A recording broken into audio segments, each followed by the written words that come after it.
So it's a great pleasure to be here, and thank you, Isaga, for extending the stage to share my knowledge and experience. Today, the topic what I chosen is actually cyber warfare and digital battlefield. Typically, it is a topic for national security, but I personally feel that it is a matter of our own personal aspect as well, which I want to take you through in the next 20-25 minutes. I don't have a silver bullet to solve all the problems what you're going to see here, but at least in the last 20 years, in the analytics, AI, and cyber and national security areas which I've been working on, I would like to share my derived knowledge, which I'm putting it as a disclaimer here. So whatever I'm going to share here is based on the derived experience I have. It has nothing to do with any particular organization, my current or past organizations. All the examples what I'm going to share here is all available in the public domain. You can have a detailed review of that later. The second disclaimer, anybody here below 18 years age? Okay. Oh, okay, good. Thank you.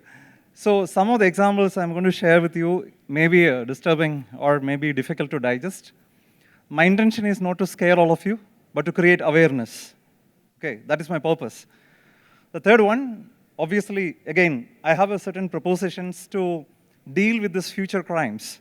Okay, whatever our commissions are and the keynote speaker today summarized in the morning, I thought, okay, should I really present my session because they covered it at high level in the morning itself, right? So we are in the same thought process.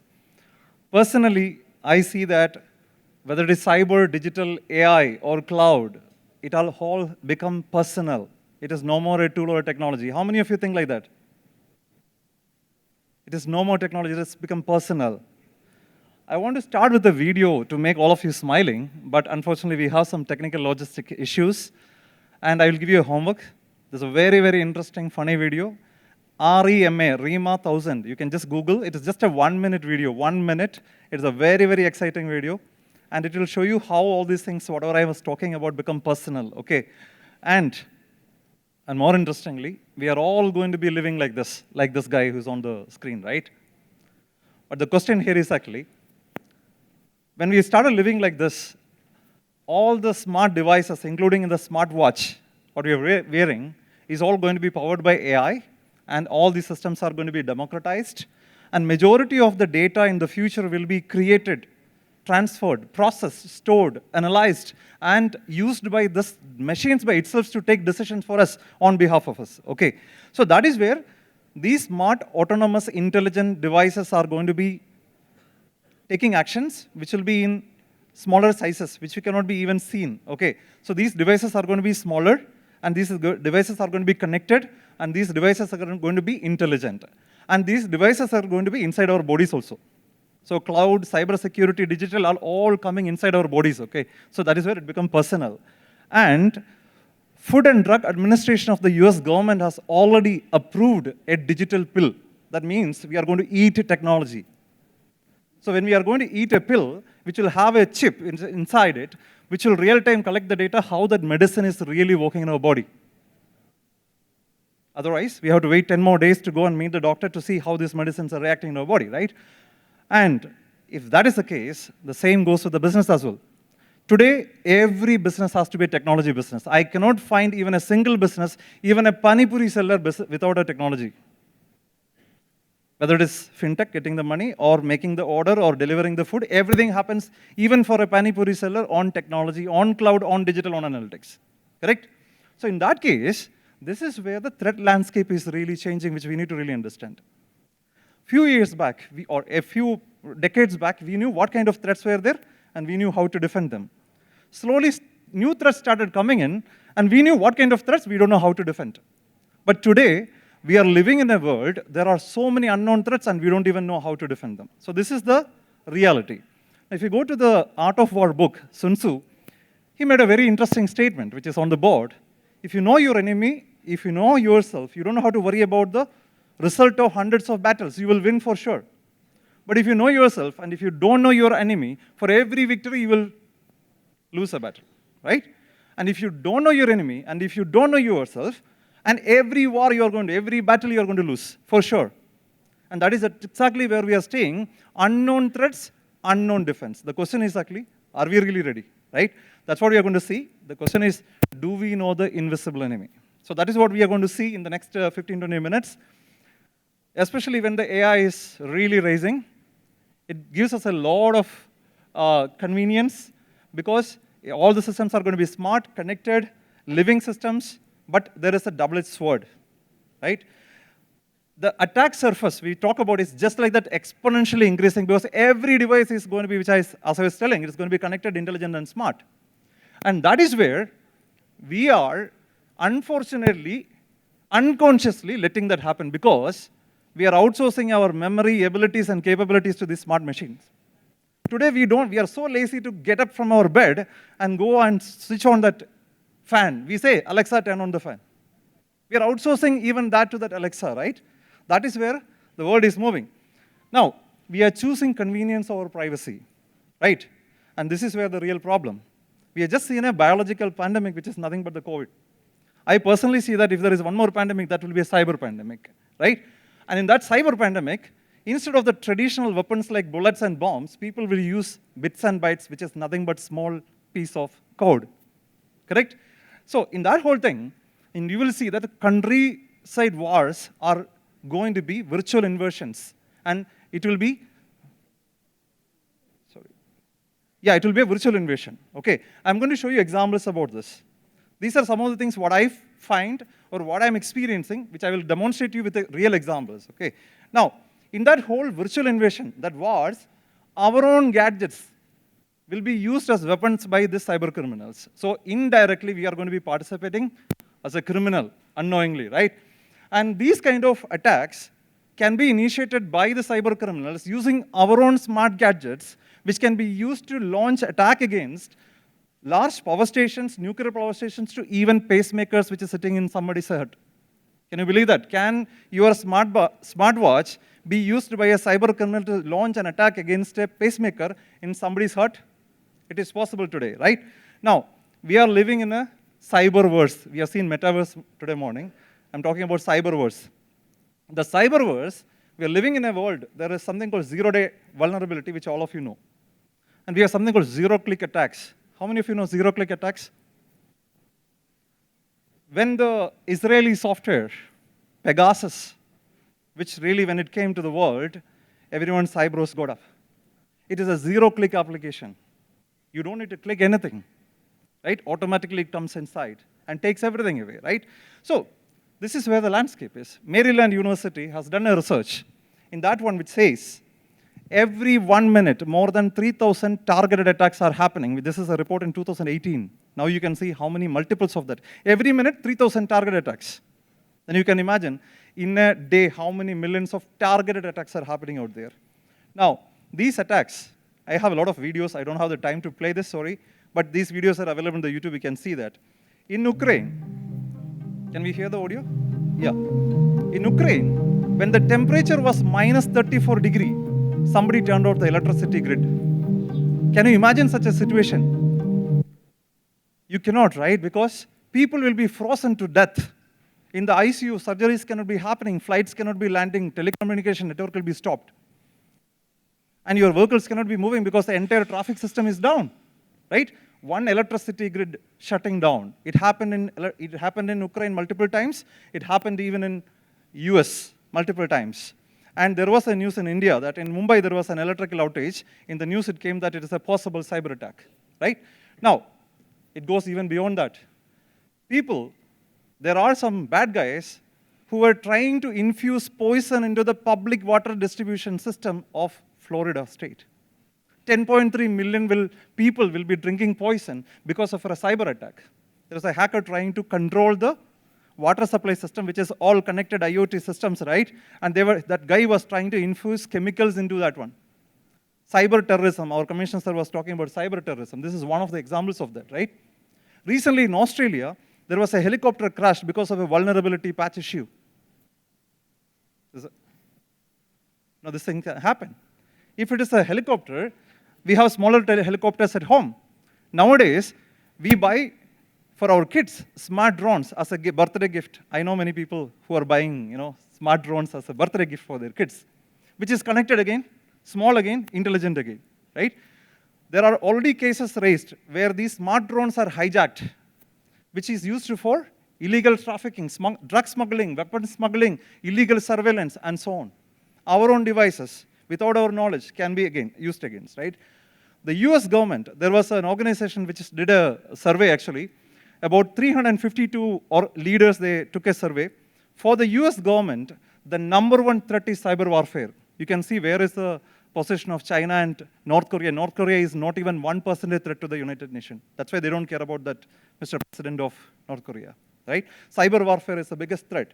Now, as per the IDC report, there are about 50 billion connected devices are going to be there in the next 1.5 years, maybe more.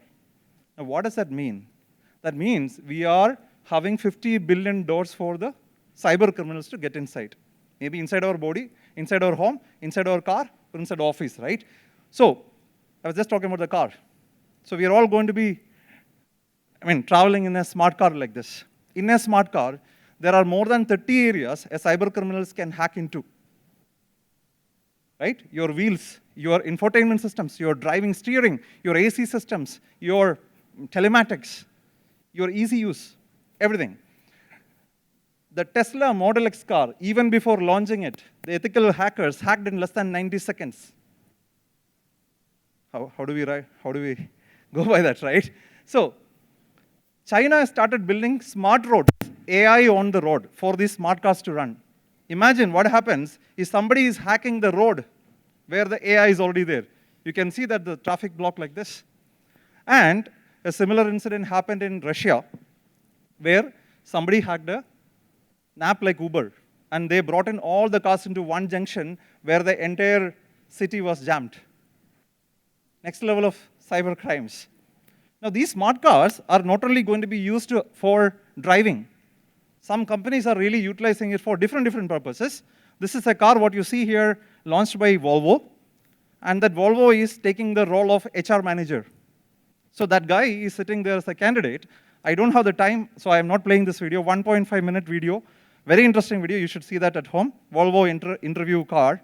The car is taking the interview. Now, HR manager.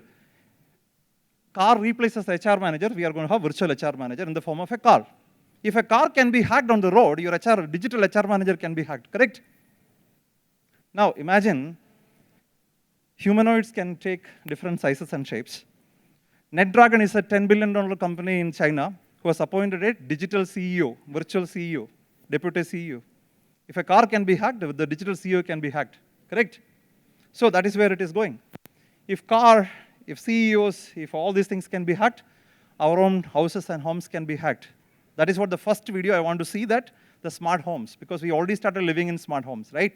So in our smart home, each of these devices can be used against us. It can be a TV, it can be a fridge, it can be a CCTV, it can be our Wi-Fi network, okay?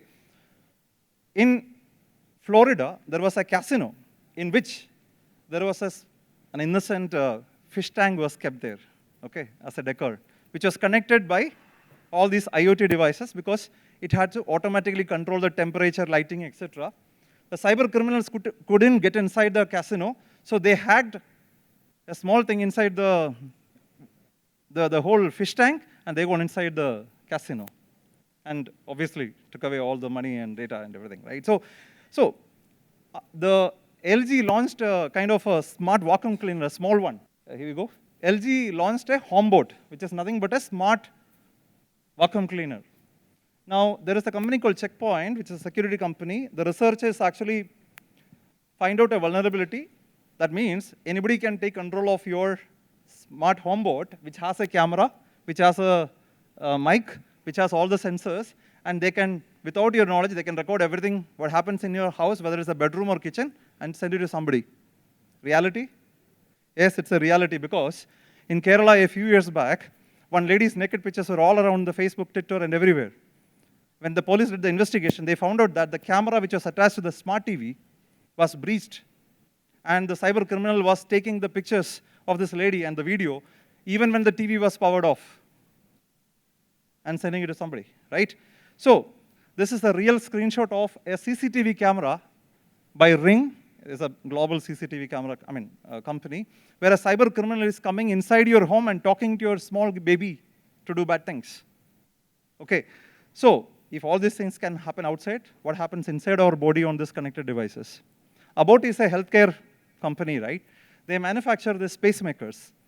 The Food and Drug Administration of the US government has identified a vulnerability in more than 465,000 pacemakers, which can be exploited by a cyber criminal. Today, to kill 465,000 people, you don't have to put a nuclear bomb. Just enter button. 465,000 people will die just like that, right? So now I'm just talking about pacemaker. There are so many digital devices are coming here which will go inside our body to improve our health. It may be cochlear implants, it may be gastric stimulations, and so on, right? Each of these things can be attacked. Are you concerned that, this is all some sci-fi thing? Will it happen? Will it happen? Let us look at the next story. There was a person who was using sex toy, and when he was using the sex toy, what got locked. He has to take it along with that sex toy to the police station. This is a real story happened in India. Even nothing is spared, even a sex toy, right? If it is connected, if it is intelligent, if it is smart, somebody can get inside, right? Now, these people will come in front of us directly, okay? There are two pictures, male and female. One of these is actually originated by artificial intelligence. Can you say which one it is, male or female? Male? Female? Hey, what happened? Yeah, female? Most of you think that the AI created the female pictures. In fact, both the pictures are created by AI. How precision it is, right? Now, another interesting video which you should see. There is a YouTube video called, about Obama. The first 25, 27 seconds, you will not believe that it is a fake video. But it's a deep fake video. Cyber criminals are using AI to fool you. Today morning, our commissioner sir was telling about somebody was losing 5 crore rupees. This is the one. I already had it in my slide. In France or in one of the European countries, the director called the CFO and told him that we are going to make an important contract in order to transfer 35 million over a phone call. And it was a director calling the CFO, and the CFO immediately transferred $35 million.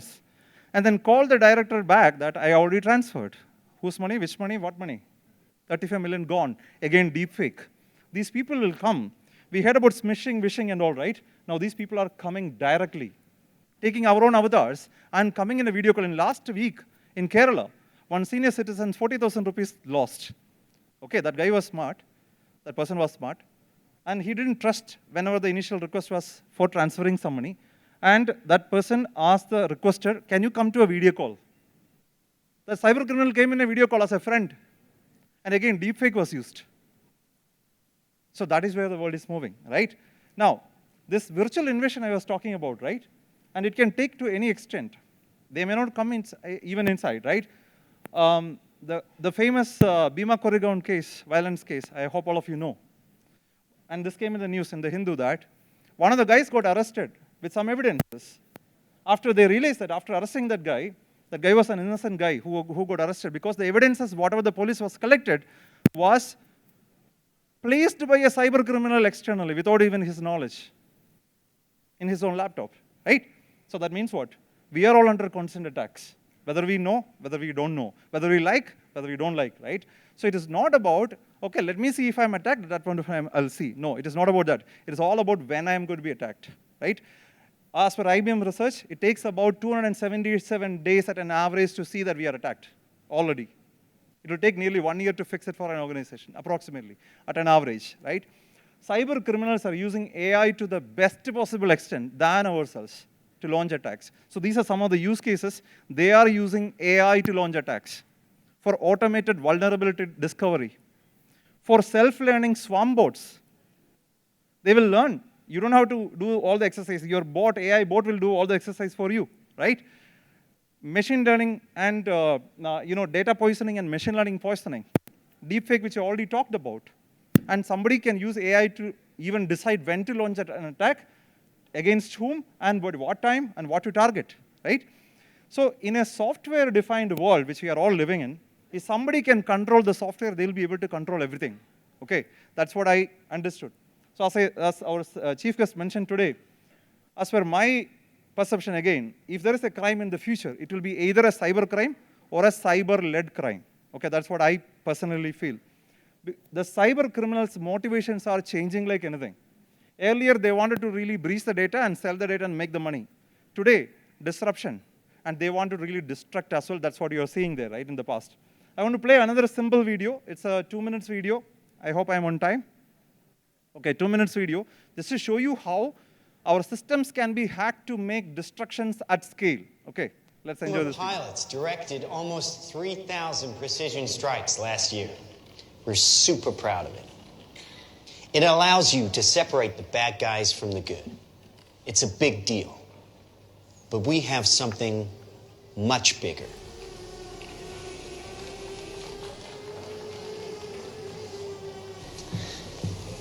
Your kids probably have one of these, right? Not quite. Hell of a pilot? No. That skill is all AI. It's flying.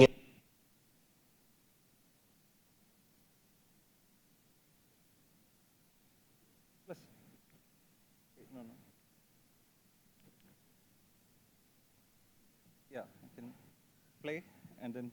Former pilots directed almost 3,000 precision strikes last year. We're super proud of it. It allows you to separate the bad guys from the good. It's a big deal. But we have something much bigger.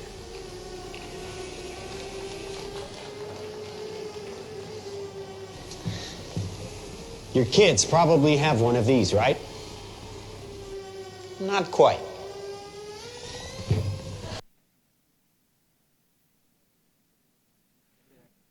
Yeah, somebody hacked?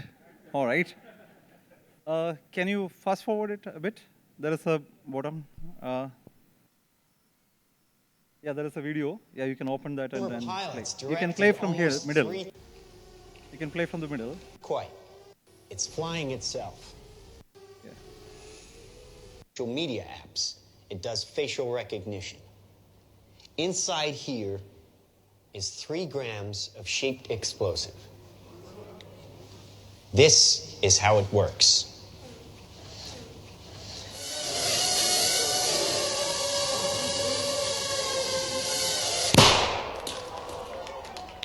Did you see that? That little bang is enough to penetrate the skull and destroy the contents. They used to say guns don't kill people. People do. Well, people don't. They get emotional, disobey orders, aim high. Let's watch the weapons make the decisions. Now, trust me, these were all bad guys. Now that is an airstrike of surgical precision. It's one of a range of products. Trained as a team, they can penetrate buildings, cars, trains, evade people, bullets, pretty much any countermeasure. They cannot be stopped. Now, I said this was big. Why? Because we are thinking big. Watch. A $25 million order now buys this. Enough to kill half a city. The bad half. Nuclear is obsolete. Take out your entire enemy, virtually risk-free. Just characterize him, release the swarm, and rest easy. Dumb weapons drop where you point them. Smart weapons consume data. When you can find your enemy using data, even by a hashtag, you can target an evil ideology right where it starts. Can we go back to the PPT? You all need is nothing but just a hashtag to finish an enemy. And one interesting thing this guy was telling in the presentation, You can kill the bad half of the city. What happens if this is getting breached? The cyber criminal will be able to eliminate the good half of the city, their enemies. That is where I personally believe if there is a World War III, that will be a cyber war. Okay. Question is actually, are we really ready, right? In cybersecurity world, imagination is the only one limitation. And I personally spend a lot of time in defining future cyber systems where I have to really innovate and also think about future crimes and then build systems accordingly, right? But the question here is actually, in my entire career, I have seen major breaches, real critical attacks. Most of the time, 90% of the time, I found that the cyber attack really succeeded because some basic was missing. Something fundamental was not happening correctly. So these are some of my 5 recommendations that I think we should start getting the basics right, fundamentals right, right? The second one is, security is not the responsibility of the security team alone. It is a shared responsibility, right from the boardroom to the trainee to the gatekeeper, right? The third one, let's have a zero trust mindset. And the fourth one, developing the whole it as a culture rather than just a technology and a tool, right? Continuous awareness, it has to start from play school. Now the question here is actually, is that really enough? No. If you really need to defend these future crimes, I would propose these top 10 commandments, okay, commandments as some of the recommended steps to get ready for that, right?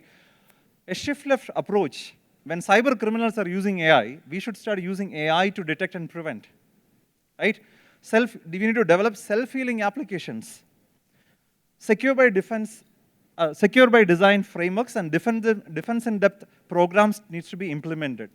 Security is one topic which is so much in silos. We need to have consolidated security measures. The foundational security, cyber defense, what we have, needs to be progressed to a cognitive security, right? The fifth one, cyber security has to be dealt with in a risk prioritization model, and that is where cyber risk quantification is coming into picture. The seventh one, our digital infrastructure has to have resilience right from the day one, including your autonomous cars or even drones. The seventh one, cyber defense at the edge. Typically, corporate today nowadays spend a lot of money on their IT, the corporate infrastructure, as well as the operational technology which is in the factory. The edge, what I was talking about, the CCTV camera or a smartwatch which you are wearing is also part of the edge network, right? We need to bring in that one as well. Then cyber for all. The last one, zero trust is a mandatory thing. Whether it is a framework or a concept or a tool, you need to embed in the entire ecosystem. The last one, cyber resilience supply chain, because 80 to 85% of the attacks, the supply chain had a part in that one, your entire supply chain. So third-party risk management is another important thing. But how do we really implement? These are the 3 recommendations I have. You need to have intelligence-led security operations. The 9/11 happened. What I learned is actually from various research and other things, when the 9/11 happened in the US, already the CIA published a report and printed a confidential report saying that there are terrorists are going to coming and hijacking a plane and hitting the Twin Tower. That report was printed and kept in the Almara. Nobody actioned on it. Intelligence was there, but not actioned. So your operation has to be intelligence-led. The second most important thing, integrated security operations. That is where your consolidation is very important. The third one, autonomous security and intelligence defense. That is where you need to use analytics and AI. These are some of the use cases, right? Behavioral-based entity risk profiling in your SOC, cognitive security operations for your SOC, self-healing applications, and eventually intelligent dynamic digital identity access management and governance. These are some of the use cases where you can adopt AI and then use it. This is actually a visual representation of what I told, that how do you leverage data, which you can use it in intelligence correlation, user behavior analytics, self-healing application, entity risk profiling, threat intelligence, contextualization, and so on. These are some of the use cases where you can use artificial intelligence and machine learning and even upcoming technologies to really do that. But at the same time, one thing we cannot forget is nothing but zero trust. Zero trust is, for me, it is like concept. It is not a framework, it is not a tool for me, actually. So how do I define zero trust is nothing but you can trust something only after verifying it. So do not trust anything until you verify it. So that is where one recommendation I have, that because everything we are going to use in a connected way, just because there is a capability in the device for connecting to the internet doesn't mean that we need to connect to the internet.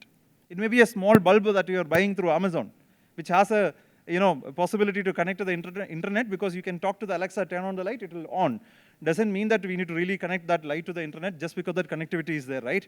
And why I'm saying this, because many a time, all it takes one simple click to bring down your entire organization. There was a chemical manufacturing company in the US. In the factory, one employee received a mail, and during the lunch time, unfortunately, that guy clicked on the link, entire operations got shut down for that chemical manufacturing. What happens when a chemical manufacturing company gets shut down? It's a national security problem. FBI is having discussions with the board who has to go to the jail, right? One single click. And this is where we need to treat everything like a postcard, not like an envelope. Postcard we cannot open, right? Envelope we can open. But verify the whole, whether it is postcard or envelope, then only you should open it, right? And that is where we need to understand the bad guys have to make it right only one time. We have to make it right all the time. And as I mentioned, we are already in a war with all these bad guys. The characteristics of these bad guys are, they are nameless, faceless, and stateless. Instead of reacting and repenting, we should actually predict and prevent. And instead of detecting and responding, we should really proactive and protecting as well. And we all have an equal responsibility to make it safer and better. And collectively, I think that is what we are here. Thank you, Isaga, for organizing this conference and bringing all the leaders here. And thank you so much.